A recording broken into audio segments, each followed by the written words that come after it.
And so one of the things I think that's important in Afrofuturism is to decide how we're going to protect the spiritual principles, how we're going to protect the languages that not only we speak, but the visual languages, you know, as well. And who's going to do that work? I mean, Rodney and I are working as individuals on individual projects, but Afrofuturism is bigger than just individual projects. I feel the need for a rubric, a manifesto, something. I think that's a beautiful idea. And, you know, in terms of, I mean, the purpose of doing this is to, I mean, in many ways, extricate ourselves from the brainwashing, you know, that there are certain ways to do architecture, there are certain ways to do design. When we know that the home of an ancient tradition of voodoo is West Africa, right? So, so there is, we've spoken about, you know, how do we take out the architectural brainwashing or the design brainwashing and get pride in the culture and the history and use that as a resource for urban transformation. So the points that you bring up, both of you, you know, does get me to asking that question on what you said about the guidelines, about the manifesto. How do we get there? You know, what do you think, Rodney? Well, it's interesting that you're talking about that education process that Renee is going through in terms of like meeting people where they are, but at the same time, attempting to also provide them with a path forward that is because there's, like you said, you use the term brainwashing. It's also, you know, there's a lack of knowledge, but there's also undoing knowledge that was not necessarily contextually speaking in African traditions. Yeah. Right.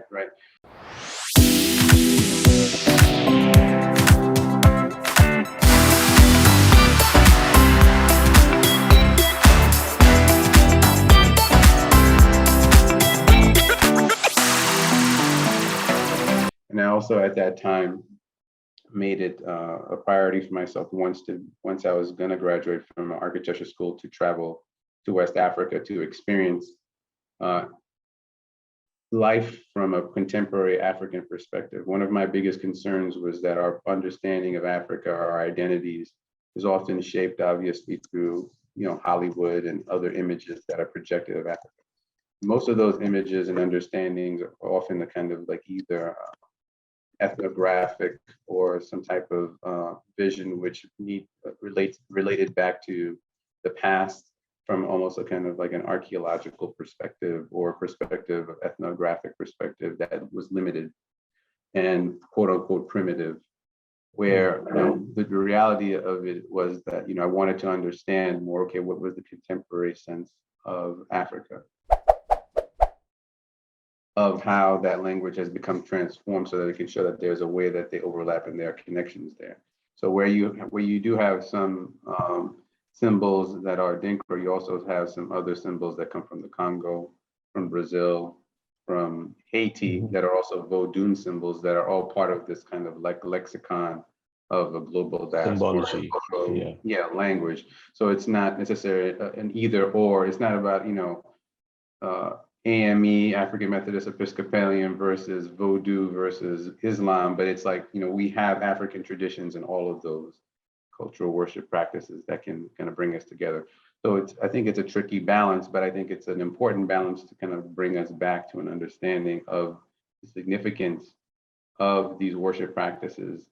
Because it's from there that we can then begin to then envision a future that is free from these kind of psychological shackles and preconditions that we have been conditioned over time to kind of accept as the norm. And that's where the limitations on Afrofuturism lie. They're not necessarily within the cultural traditions, they're within the limitations that we impose upon ourselves and others have imposed upon us psychologically and otherwise.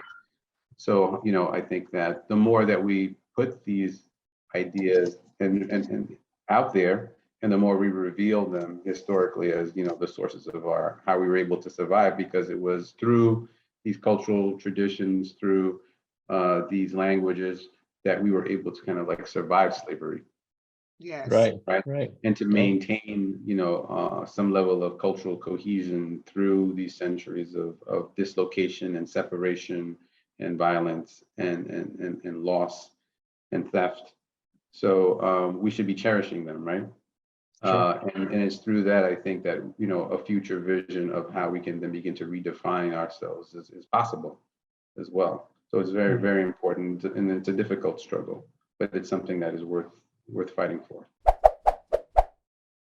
As well, just piggybacking on both what you and Renee were just discussing, that it's important for people of African descent to begin to generationally undo that work, the work, you know, of this kind of conditioning that's happened over many generations, and to take ownership and pride over the culture, because, you know, there's an aspect of like control as well.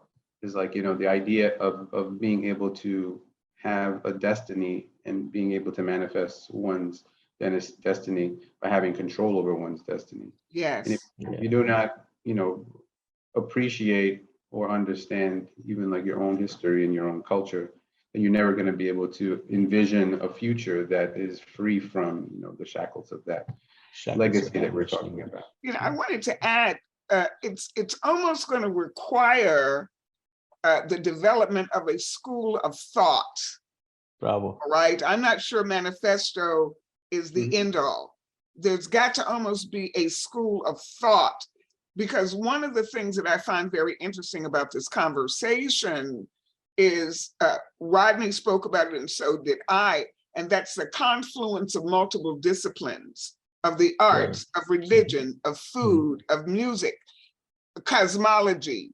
All of these are tied into an environment that over millennia, we as African people, the center of civilization, to be quite frank, created in order to insist upon this harmony and intersection, this matrix, in fact.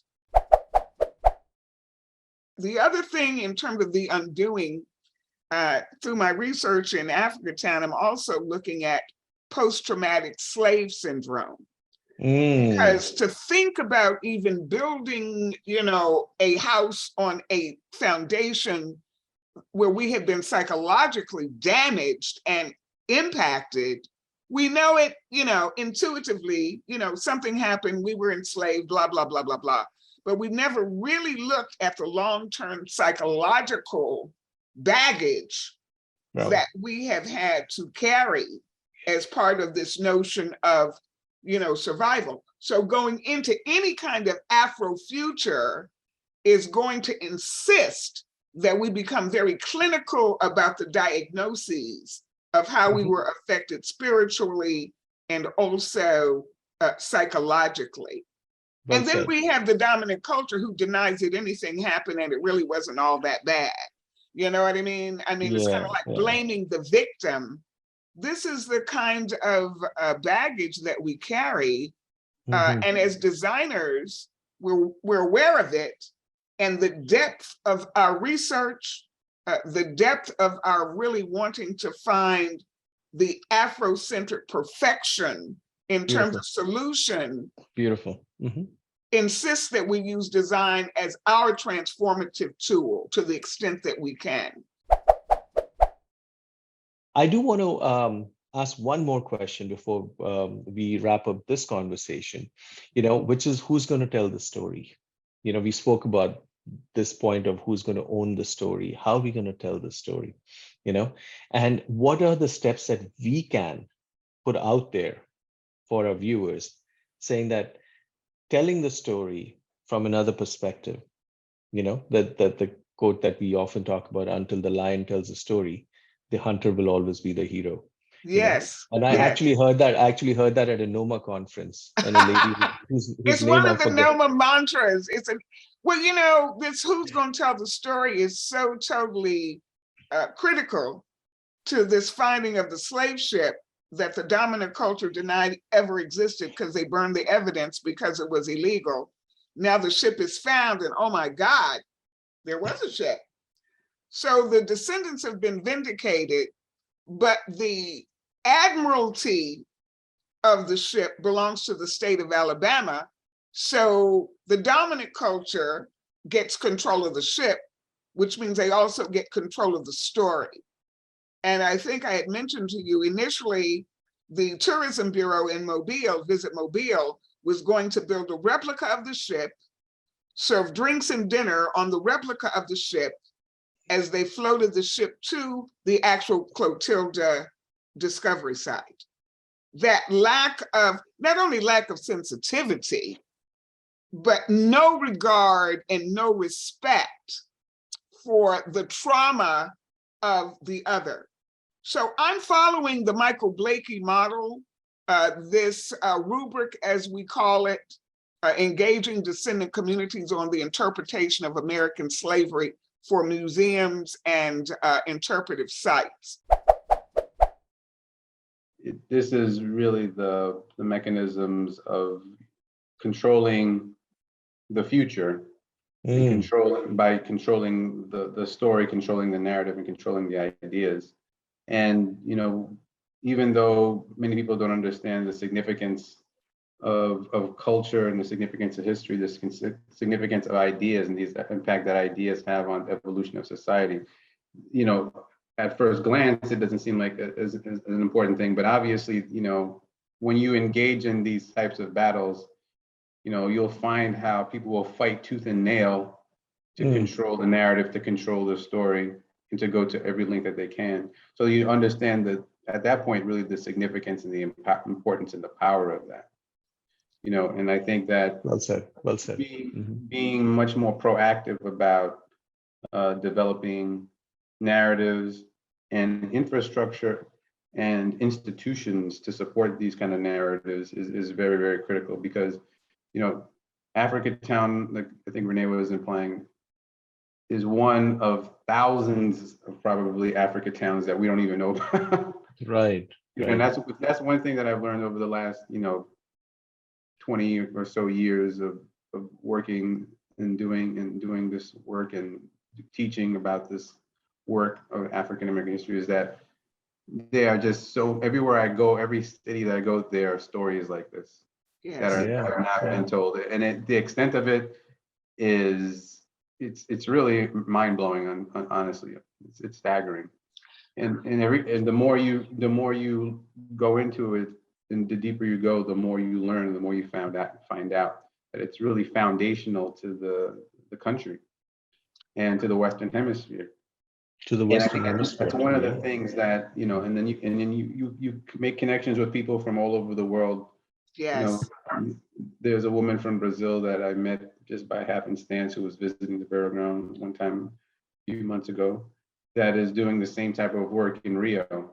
And she's telling the stories of the African descendants through tours and through battles to try to preserve sites of the original slave market in Rio de Janeiro and in other places throughout Brazil. And, you know, it's happening there, it's happening, you know, in Europe and in other places where they're building slavery memorials and museums to also document their relationship to this history. It's not necessarily unique to like one or two places. Not at all. Not at all. It is a global phenomenon that needs to be explored through individual communities, but I think we need to do it in a way which is much more proactive